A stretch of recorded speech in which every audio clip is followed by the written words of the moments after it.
মালদহের হরিশ্চন্দ্রপুর বড়ুই গ্রাম পঞ্চায়েতের পরশটোলায় প্রায় ৭০০ পরিবারের বাস। গ্রামে এখনো বাড়ি বাড়ি পৌঁছয়নি পাইপলাইন সংযোগ। তীব্র সংকট পানীয় জলে। গরম পড়তেই সেই সংকট আরও বেড়েছে। অভিযোগ যে পিএইচির জল সাধারণ মানুষের ব্যবহারের জন্য তা দেওয়া হচ্ছে কৃষি জমিতে। অভিযোগ গভীর রাতে পাম্প চালিয়ে পিএইচির জল নিয়ে যাওয়া হচ্ছে খেতে। সেই ছবি ধরা পড়েছে এনকেটিভি বাংলার ক্যামেরায়। দেখুন, সাধারণ মানুষ জল পাচ্ছে না, অথচ পাম্প দিয়ে জমি সেচ হচ্ছে। দেখেন, এই হলো পাম্প। প্রতিবার রাত 9টার সময় জেগে দেখছি পাম্প চালু আছে। আমার কাছে ভিডিও আছে, রেকর্ডিং আছে। অথচ পাম্পের জল দিনের বেলা না সাপ্লাই হয়ে রাত্রেবেলা সাপ্লাই হচ্ছে। কোথায় সাপ্লাই করছে? সে পাশের জমিগুলোতে সাপ্লাই হচ্ছে। পিএইচির জল গ্রামের মানুষ পাচ্ছে না, অথচ সাপ্লাই হচ্ছে বাইরে। পিএইচির জল পানের জন্য ব্যবহার হওয়ার কথা, কিন্তু তা না হওয়ায় বিক্ষোভ দেখান পরশটোলার বাসিন্দারা।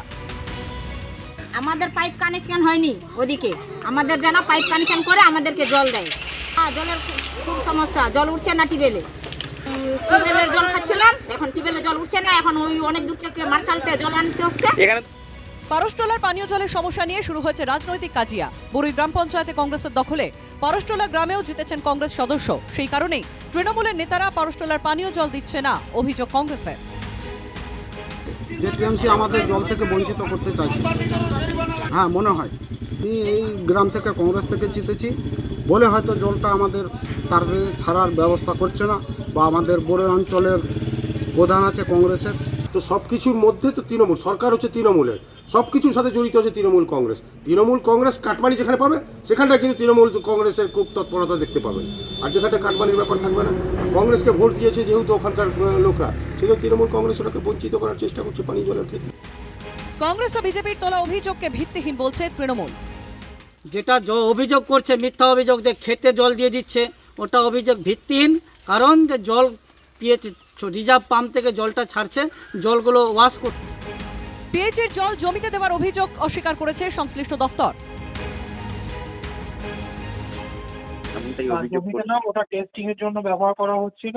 এবার ওয়াইচার ওভারফ্লো হয়ে জলটা তো ফেলার কোনো জায়গা নেই, ওটা ওভারফ্লো পাইপ দিয়ে বেরিয়েছে, কখনো পাম্প থেকে জল বেরোয়নি। ওটা রাইজিং মেনটা কমপ্লিট হয়েছে, সেটা টেস্টিং এর কাজে ইউজটা কাজ হচ্ছিল। সব সিরাটি জমিতে জল দেওয়ার কথাটা সম্পূর্ণ মিথ্যা এবং ভ্রান্ত ধারণা, এটা গুজব রটানো হচ্ছে। মুখ্যমন্ত্রীর আশ্বাসের পরেও বাড়ি বাড়ি জল না পৌঁছানোয় ক্ষোভ বাড়ছে হরিশ্চন্দ্রপুরের বিভিন্ন এলাকায়। এরই মধ্যে পিএইচির জল অপব্যবহারের অভিযোগ সামনে আসতেই সেই ক্ষোভ আরও বেড়েছে। জল সমস্যায় জর্জরিত সাধারণ মানুষের দাবি, দ্রুত পানীয় জল সরবরাহের ব্যবস্থা করুক প্রশাসন। মালদা থেকে নারায়ণ সরকারের রিপোর্ট, এনকেটিভি বাংলা।